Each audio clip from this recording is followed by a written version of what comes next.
Xin chào quý vị. Chào mừng quay trở lại kênh Trí Tuệ Phật Học. Đây là series Một Cách Sống Khác. Tập 4. Khi tu hành nuôi lớn cái ngã. Trong tập trước, câu chuyện được đưa đi chậm lại để nhìn rõ vì sao một lời rất nhỏ của người có giỏi lại mang sức nặng khác. Không phải để tạo sợ hãi, mà để thấy rõ mối liên hệ giữa lời nguyện, ý thức và trách nhiệm. Khi đã tự nguyện bước vào con đường giữ giới, mỗi sai lệch đều phản chiếu trực tiếp vào tâm. Trong đời sống, người ta thường nghĩ rằng càng từ nhiều thì càng tốt. Càng học nhiều pháp thì càng sáng. Càng tụng kinh, lễ bái, nghe giảng thì càng tiến bộ. Cách nghĩ đó không sai. Nhưng theo Phật Pháp, nó chưa đủ. Trong những buổi giảng rất thẳng và rất thật, Đạo sư Lama Zopa Rinpoche, bậc đại hành giả của Phật Pháp Tây Tạng, vị Lạt-ma được kính trọng trên khắp thế giới, đã nhiều lần cảnh báo về một điều mà ít người muốn nghe. Tu hành, nếu không chuyển được tâm, thì có thể trở thành một con dao hai lưỡi. Ngài không nói điều này để làm nản lòng người tu. Ngài nói vì Ngài đã thấy quá nhiều trường hợp như vậy. Người tu ngày càng bận rộn. Bạn học Pháp, bạn đi đạo tràng, bạn giảng dạy, bạn hướng dẫn người khác. Nhưng khi quay về đời sống rất gần, rất thật, thì tâm lại không hề nhẹ hơn. Dễ bực bội, dễ tổn thương, dễ so sánh, dễ thấy mình đúng, người khác sai. Lama Zopa Rinpoche từng nói, đại ý rằng, có những người càng tu, cái ngã lại càng lớn, và điều đó còn nguy hiểm hơn cả không tu. Nghe câu này, nhiều người giật mình. Bởi vì bên ngoài, người đó có thể rất chuẩn mực, nói năng đúng pháp, cử chỉ đúng nghi lễ. Nhưng bên trong, tâm lại ngày càng cúng. Phật Pháp không nhìn tu hành qua số lượng việc làm. Phật Pháp nhìn rất sâu vào hướng chuyển của tâm. Nếu tâm vẫn chạy theo hơn, thua, thì dù bên ngoài có bao nhiêu hình thức tự, đời sống bên trong vẫn đang đi ngược lại tinh thần của Pháp. Trong bài giảng, Lama Zopa Rinpoche nhắc rất rõ rằng, có người thuộc rất nhiều kinh nhưng lại không chịu nổi một lời trái ý. Có người giảng Pháp cho hàng trăm người nhưng lại không nhìn ra sự kiêu mần rất nhỏ trong chính mình. Và chính điều đó mới là nguy cơ lớn. Ngài không phủ nhận giá trị của học hỏi, không phủ nhận việc nghe giảng, đọc kinh, nghiên cứu. Nhưng Ngài nhấn mạnh rằng nếu những điều đó không quay trở lại để soi tâm, thì chúng rất dễ trở thành công cụ nuôi lớn cái tôi.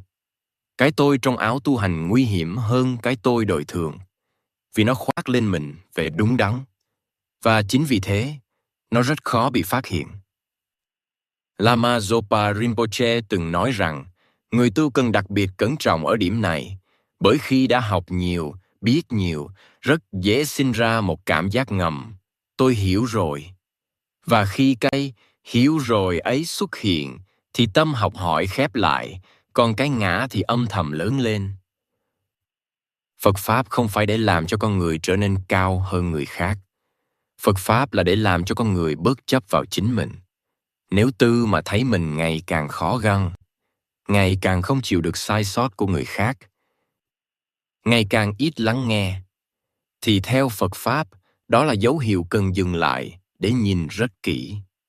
Trong bài giảng, Lama Zopa Rinpoche nhắc rằng, có những người trước khi tu thì còn mềm. Sau khi từ một thời gian lại trở nên cứng nhắc, không phải vì Pháp sai, mà vì người đó đang dùng Pháp để bảo vệ cái tôi. Ngài nói rằng, Pháp giống như thuốc, uống đúng thì chữa bệnh, uống sai thì phản tác dụng. Tu hành mà không quay về đối trị tham, sân, si, thì chỉ là thầy áo cho cái ngã.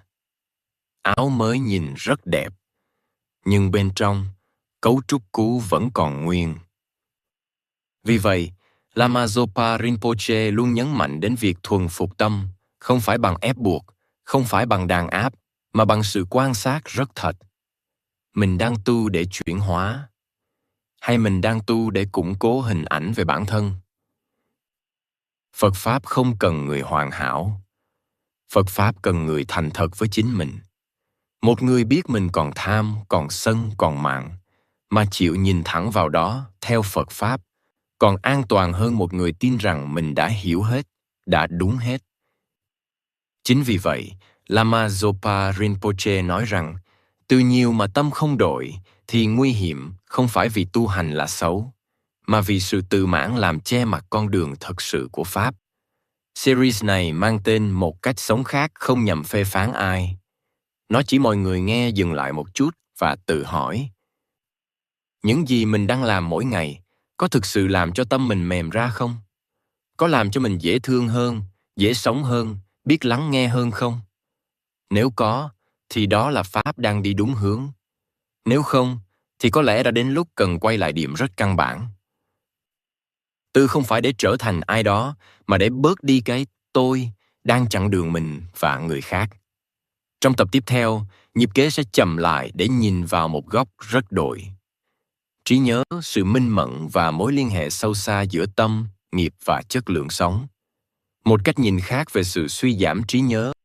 Xin cảm ơn quý vị đã đồng hành cùng kênh Trí Tuệ Phật Học. Xin chúc quý vị luôn mạnh khỏe, an nhiên giữa đời thường. Hãy nhấn like và subscribe kênh để không bỏ lỡ những nội dung hữu ích tiếp theo nhé.